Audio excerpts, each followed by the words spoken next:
Hi, welcome back. Today we're going to talk about the third P of marketing, which is place, and for everybody else, marketing channels. So let's talk about what is a marketing channel and a little bit what are the different types of intermediaries or companies that are actually within a marketing channel. So a marketing channel is the collection of institutions or companies that make possible for the goods and services to make it all the way to the consumer. Now we're going to make a distinction between two types of institutions or companies. We're going to talk about upstream partners. Those are companies that provide us with, for example, raw materials and any other things that we actually require to provide and to create our products and services. So if we are the company here in the middle, our upstream partners are going to be companies that are our suppliers or the suppliers of our suppliers, right? So those are our upstream partners. Okay. What are our downstream partners? Those are partners that help us getting those goods and services all the way to the final consumer. Okay, so whether we are a manufacturer or a service provider, it really doesn't matter. The important part is upstream or downstream is determined depending on what the company is within the whole chain of events that need to happen for those products and services to actually make it all the way to the final consumer. Now, the terminology that we use to describe supply chains and marketing channels in general has changed over the years. Supply chains are a very commonly used term. By the origin of the word and what it has meant for many years is this idea of make and sell. So when we were talking about marketing and the marketing concept, we were talking about the production concept, and we were talking about concepts where you start with what you have and you try to sell it to the customer. Right? This make and sell is that philosophy of business where you basically make whatever you think you're capable of doing a good job at, and then you try to sell it to the customer, right? So the supply chain takes this view of the world, and because of that, it's in many ways independent of what the customers are going to provide you in terms of information, demands, needs, etc. Okay, so supply chain is a little bit, this is what we make and we're just going to try to sell it, right? Demand chain is kind of changing that word, right, from supply, which is what we have, to demand, which is what the customer actually wants, right? So it kind of changes the way you look at the business, and you move from making and selling to actually sensing and responding. And this idea of sensing is basically by collecting information from customers, making sure that the customer is involved in the process of both product design and development, right? And hopefully fulfilling the needs that that customer actually has, right? So it's a nice shift in what are the priorities of the company from just this is what we do to, trying to interact with the customer. Now, what you will hear in the last 10 or 15 years is this idea of value delivery networks, right, instead of demand chain. And now, value delivery networks are very similar in philosophy to demand chains, but the problem with the word demand chain is that it assumes that it's pretty much like a chain, hence linear, like, there is only one set of companies that basically are between the manufacturer and the final consumer. So it looks like a chain. This idea of value delivery networks, it's a more complex and more realistic view in which, yes, you still sense and respond, right? So you're still taking into consideration the actual needs of the customer when you're actually working in your business, but you also acknowledge the fact that it's not a linear process and that there are many different suppliers involved in the process that may actually lay at different levels. So it's really not a chain at all. So like I was saying before, what is a marketing channel is basically the group or set of organizations that enables you to get the product or service to the final user. Now, one thing that you might hear is that we have cut the middleman, and because of that, we can get you lower prices. So that view of of a marketing channel implies that basically the middleman, the only thing they are doing is they are just adding overhead without adding any value. And I think it's a common misconception. So let me talk a little bit about how the marketing channel actually adds value to the final consumer. Okay, how does the channel add value into the mix, into the picture? Well, the most important thing for you to realize is that the channel enables you to actually get the goods and services that you want at the place that you want and at the time that you want. So what they do, the channel members, what they enable you to achieve as a customer is they enable you to basically get time utility, place utility, and possession utility. So let's work through each of these three types of values that it's added basically through the channel. Time utility is this idea of getting what you want when you want it, right? So, and this is something that you can see very clearly when you compare online versus brick and mortar retailers. So the nice thing about going to a brick and mortar store, if it's open, right, it's that you can actually go and get the product or service right away. Whereas in the case of online retailers, you might have to wait until that product is actually delivered to you. So the retailer in this case is adding time utility for you because you can immediately obtain the product that you were actually seeking, right? Place utility, same concept, right? But instead of talking about when, it's talking about where, right? So this is why you have, for example, vending machines, right? Which they are essentially trying to provide you the products that are sold on that vending machine at the place where you are actually in that current moment, right? So place utility is this idea that you don't need to go out of your way, or at least not a lot, for you to actually get that product. So the closer that product is to you, the more place utility you actually have. And finally, possession, which is that you can actually go and get that product that you want, right? So that you can actually enjoy it. I'm sure everybody's been in a situation where you go to a store with a particular product in mind, and when you get there, it's not in stock, right? So that act of keeping stock for the customer so they can actually take possession of that product adds utility on itself.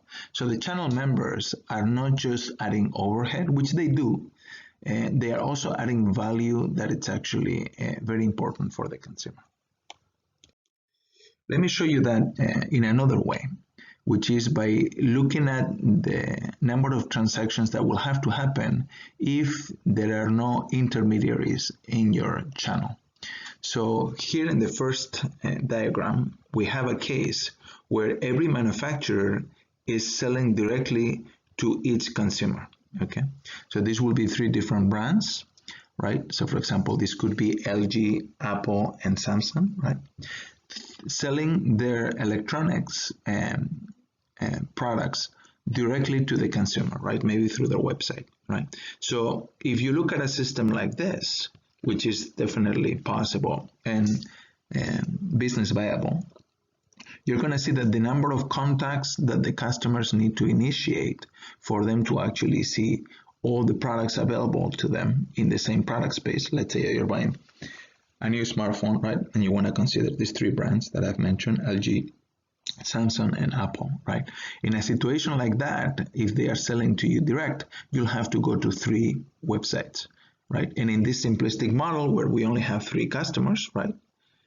What you're going to have is you're going to have a total of 9 contacts for everybody to have a chance at observing or getting information about all the products. So in a way, it's fairly inefficient, right? On the other hand, here you have a situation that it's essentially the same. There are 3 manufacturers, right? And there are 3 customers. But now what we've done is we put an organization in the middle, which is an intermediary, which we're going to call a distributor. Could be a retailer in this case, right? Probably because, as we will see later, the definition of a retailer is that it directly sells to the final consumer. So what this distributor does is it enables each of the customer to observe all 3 brands with only going one trip to one store, right? Instead of having to go through 3 different stores or 3 different websites, if this distributor were, for example, Amazon, right? You can go just to one website and that website observe all 3 products. So what this distributor is doing is essentially enhancing the efficiency of the exchanges between the customers and the manufacturers by reducing the number of contacts that are actually necessary for a customer to have information about all the products. So this is another example of how a distributor is actually adding value by being part of the chain that gets the products and services all the way to the final consumer. Now, what kind of other added value comes from channel members? We have talked about some of the key conceptual value, but there are more things that channel members do, right? So what do? Also, they provide information, right? So when you go to Best Buy, for example, which is a retailer, so they don't make anything, but you have access to the products there. So they will give you time and place utility and possession utility, like I mentioned, but they will also add information around it, right?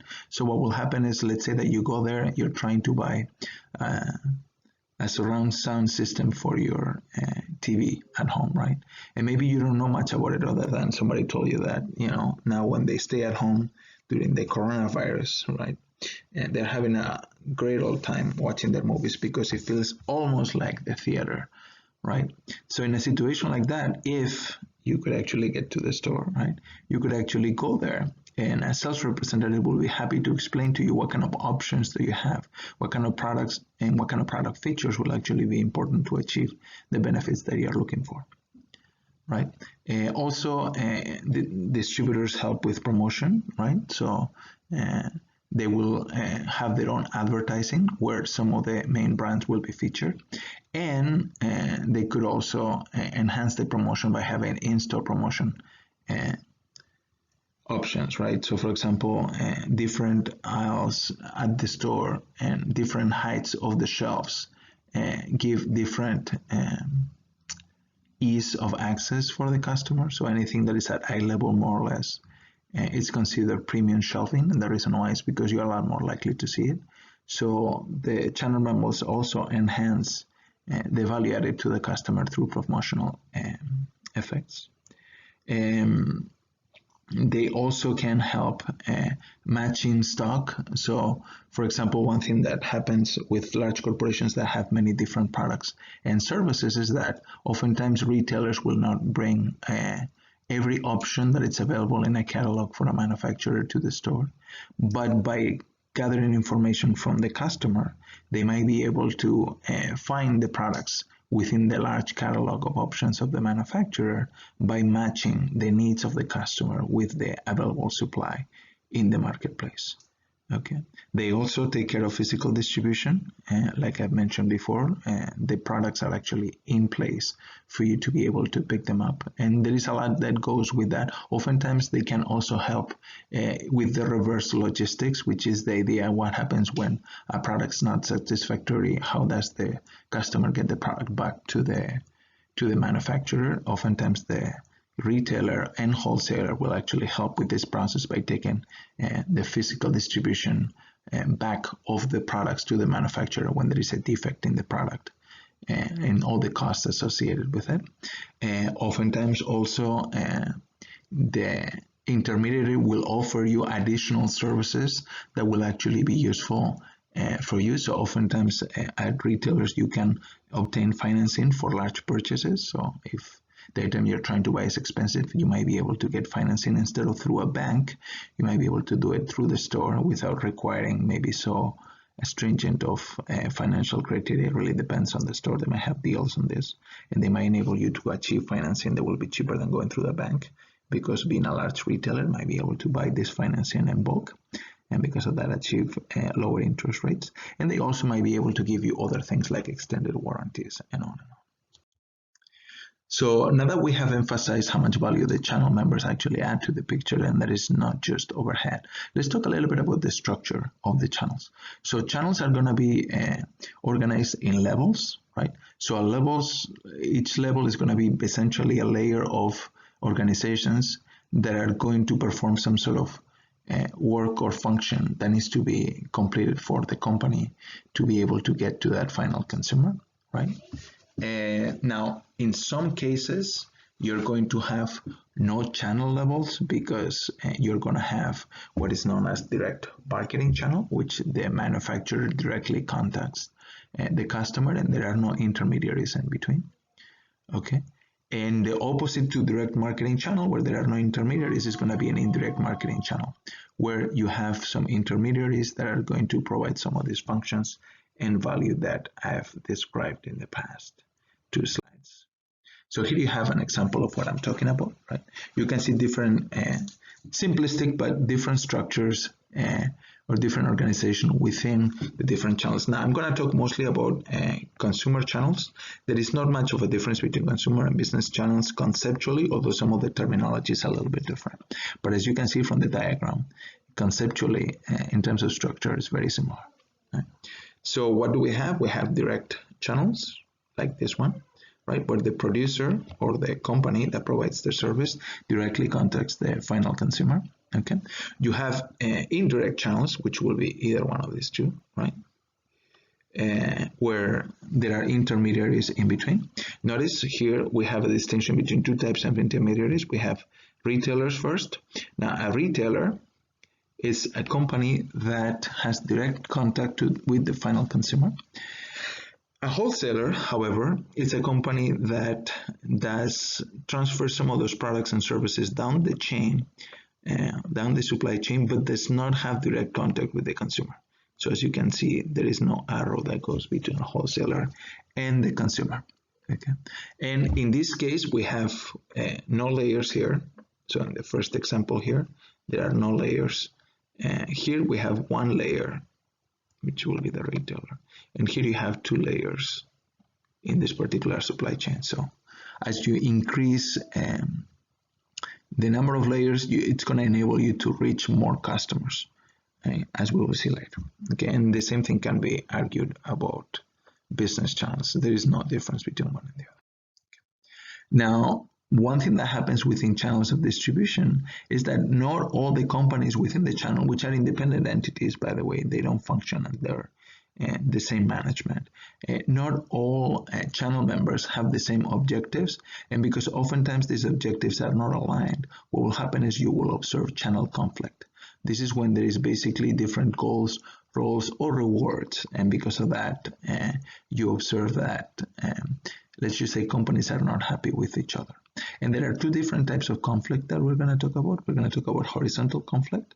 That's for 2 organizations where they operate at the same level of the supply chain, or vertical conflict, which are organizations that are in the channel diagram that I showed you at different levels within the channel of distribution. Now, because of channel conflict is actually a real thing, we're going to talk about conventional distribution systems where companies are independent of each other, and because of that, oftentimes there is friction within the channels of distribution where companies don't see eye to eye, and vertical marketing systems where there is one of the companies, which is usually termed as a channel leader, that tries to coordinate all the functions across all these different entities by setting policies that are going to help basically reach common goals instead of create fights and conflict within the channel of distributions. So here you have a pictorial representation of what I was mentioning before. Here you have a typical traditional marketing channel where you have independent companies that don't necessarily see eye to eye, and because of that, they might actually enact policies that are not consistent with optimizing the value that is provided to the customer through the chain, right? So the producer, for example, and the retailer might actually have different views about pricing, and because of that, the price that is going to be reflected finally in the consumer, maybe it's not going to be optimal for the producer, hence maybe reducing the amount of benefit that could be obtained from this channel of distribution.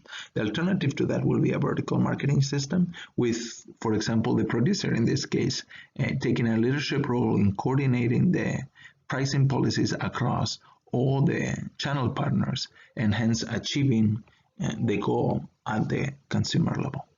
By the way, the producer doesn't have to be the one that takes the leadership position within a vertical marketing system oftentimes is the retailer. For example, retailers like Walmart exert extreme influence within their channel of distributions, even though they are not the producers of anything, by setting all sort of policies, pricing, terms, conditions, warranties, etc.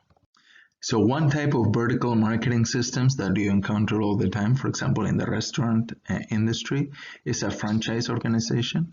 That's when you have a vertical marketing system in which one of the channel members, called the franchisor, is basically the one in charge or the leader that organizes what's going to happen downstream from that particular company. So you have this with companies like McDonald's, where they enact policies across all the restaurants that are not owned by McDonald's but are part of their franchise, to make sure that the policies that are enacted at the different restaurants are going to be consistent in terms of things like customer service or cleanliness in the case of a restaurant, that are consistent with what the brand and the main company, in this case the franchisor, actually stands for.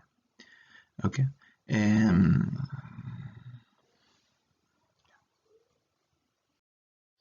Now, other than vertical systems like we've seen, there are oftentimes in industry, although they are less common, horizontal marketing systems.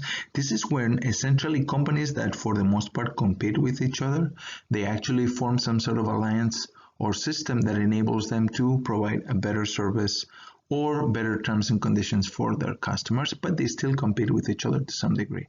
A great example of this is the airline industry. So oftentimes what you'll have is you'll have a collection of companies that basically provide a network of services that enables them to reach maybe more cities or the same cities at different times and different price levels. So you have, for example, alliances like One World that get together a large number of airlines, enable them to provide services to cities that otherwise any of the alliance members will not actually be able to provide. Of course, notice that these companies are still competing with each other in many of the routes, but it still enables them to provide better service and products that otherwise they will have no access to. So now that we've talked about the different channel structures, that we've seen what levels are and what both vertical and horizontal marketing systems are, I want to mention that there's a huge trend that it's been going on right now for the last 10 plus years, which is towards disintermediation. That means removing levels from the channel of distribution.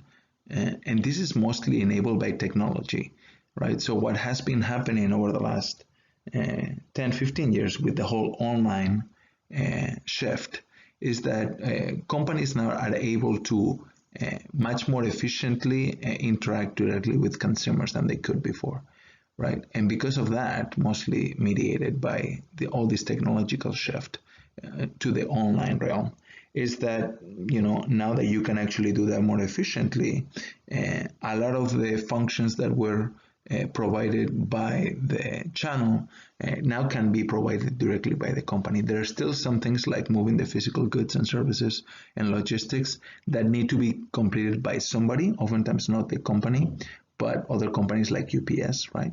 But this trend towards disintermediation can be seen in many industries, both for products and services.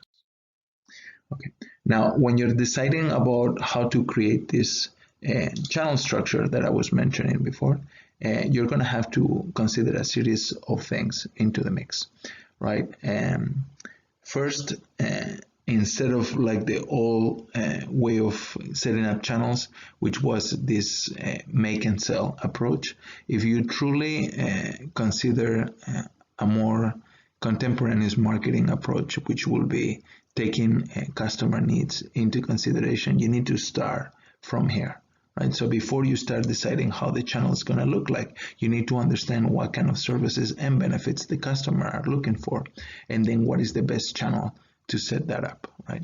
So if the customer is mostly concerned about price, that's going to have implications for your channel of distributions, right? So what's going to happen is that's going to remove from the picture channels of distribution that will make it more costly and maybe be able to provide you more service. So you need to start by understanding who the customer is and what they are really looking forward to. Okay, and in that, having that in mind, you're gonna basically set up the channel of distribution that will enable you to provide those benefits to the customer. Okay. Together with the needs, you're gonna have a set of objectives that you're gonna try to achieve with the channel of distribution, right? One of the key objectives is the reach, right? The number of people that you're going to try to get to your products and services. Right, so how easily accessible your product is going to be, you need to define that objective and make sure that that's clear, measurable, and that the channel that you are actually constructing is going to enable you to provide those objectives. And then after that, you're going to have to determine what kind of options you have in terms of setting up the channel. I'm going to talk about those in a slide in a minute. And then finally, you're going to evaluate those options and decide which one is the most appealing or the most appropriate. So after we have understood the customer needs and we have set some objectives, what we need to do is we need to think about what kind of options do we have for setting up our channel of distribution, right? And for that, there are essentially three different strategies that can be used, or three different options. First is going to be intensive distribution. That's when your product and service is pretty much available in almost every option that it's in the marketplace, right? So you're trying to make sure that your product is available wherever the customer is, and this might entail a mix of multiple different channels like vending machines and stores and online. So what you're trying to do is you're trying to be everywhere to make sure that your product's available. That is called intensive distribution. Exclusive distribution is essentially the opposite to intensive. That's where what you're trying to do is you're trying to maximize things like service and exclusivity, and you are not too worried about whether the customer needs to go out of their way to actually get the product or service, because what you're trying to do is you're trying to provide a certain experience that goes beyond what the product actually is, right? So you can see exclusive distribution in the case of luxury brands like Louis Vuitton or Rolex, right? So where you cannot get the products everywhere. You might be able to get counterfeit products everywhere, but not the actual real deal, right? And then finally, somewhere in between, you have selective distribution. This is when you actually pick and choose what channel members you want to carry your products or services, because you think that for some reason they are going to provide an experience that is more in line with what the customer is actually looking for, right? So for example, if you're trying to be a more upscale I don't know, electronics manufacturer, you might actually consider maybe having your products at Best Buy, but not at Walmart.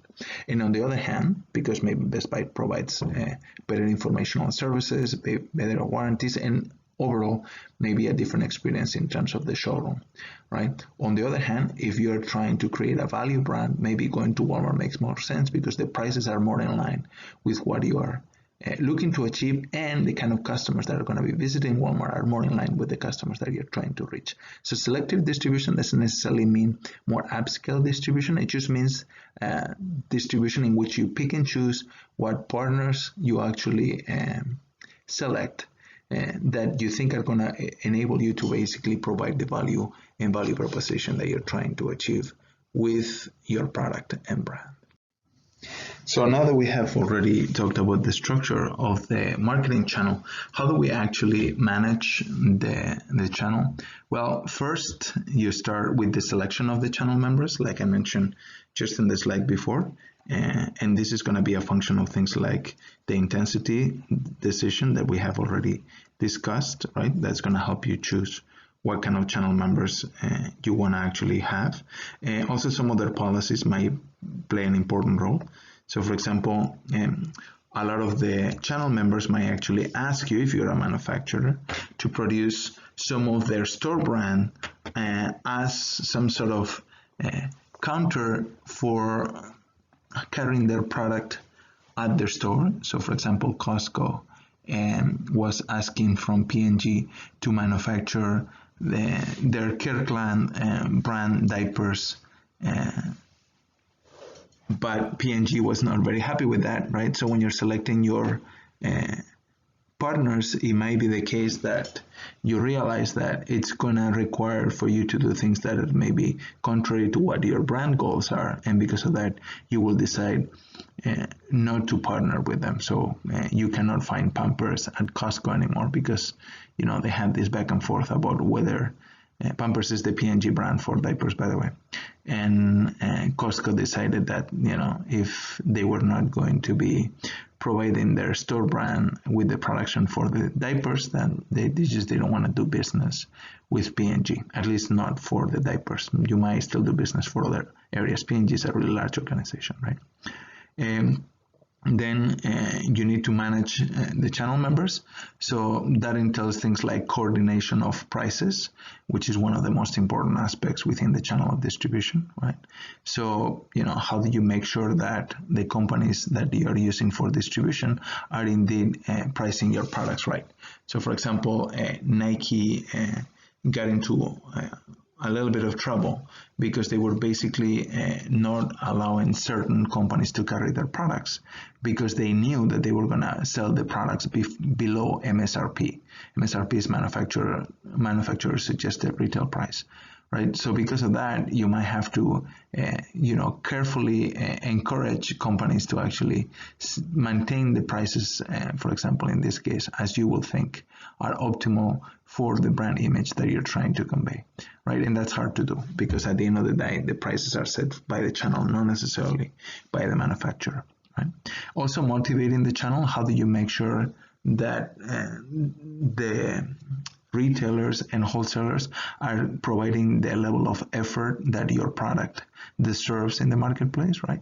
So oftentimes what you will see is that the manufacturer maybe is not happy with how the product's actually displayed within the store and or how the customer service that is provided at the store is in line with the brand that they are actually trying to portray, right? So because of that, you need to make sure that you have alignment systems in place. Oftentimes, this motivation will be a function of many policies, but one of the policies will be discounts, right? So trade discounts are very common, and those enable you to align the incentives. So if you give somebody a quantity discount on the products that you're selling, they are more likely to put more effort into selling that product as a channel member, like, Walmart will be if I'm giving Walmart a discount on the products that they are selling because they are getting more money out of that product, hence it's more profitable, and because of that they will put more effort into providing support and making sure that the product's on the shelf and not stock out, right?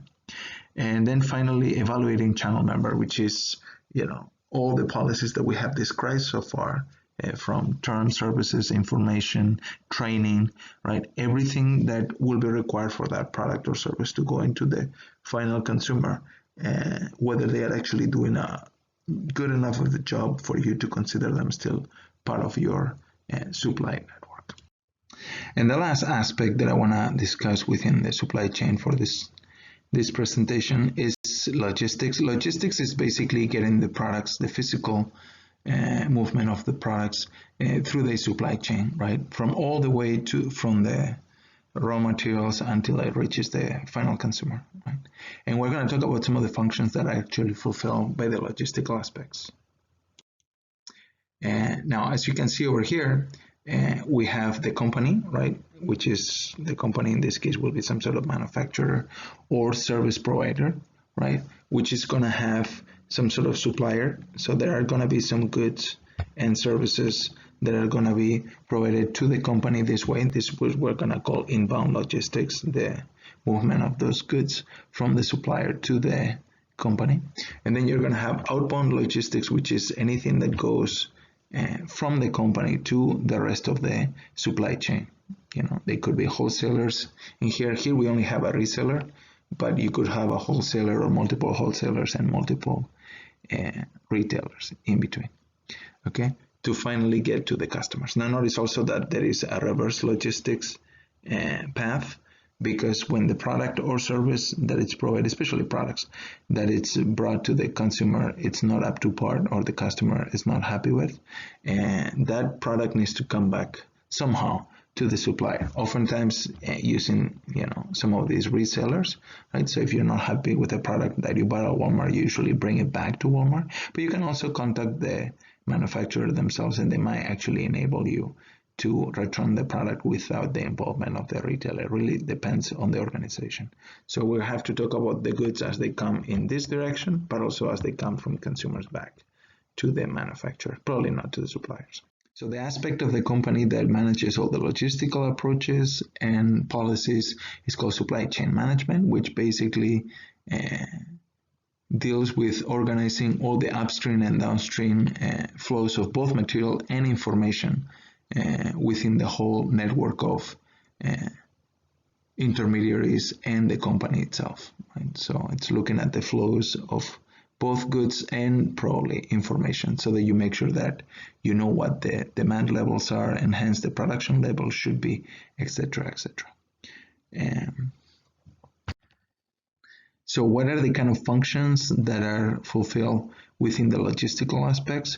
Well, there are a few. The most important ones are warehousing, right? It's the idea of keeping the physical products in good condition at a location where it's close enough within the channel of logistical distribution to enable you to fulfill your orders in time, right? Inventory management, which is the determination of the level of stock that is needed for any product at any point in the distribution channel, right? So there's going to be multiple warehouses and locations where that product's actually stored, and the levels of the number of products stored at the different locations, it's something that needs to be managed carefully. If you just have too much, it's too expensive. So you need to balance speed, availability, and cost. And inventory management is the branch or aspect that deals with this. Transportation is how you get the products from the different warehouses to the different companies within the whole channel of distribution. Okay, and information management is how you actually gather all this information from the different aspects to enable you to do a good job, especially both from a service and cost perspective. Okay.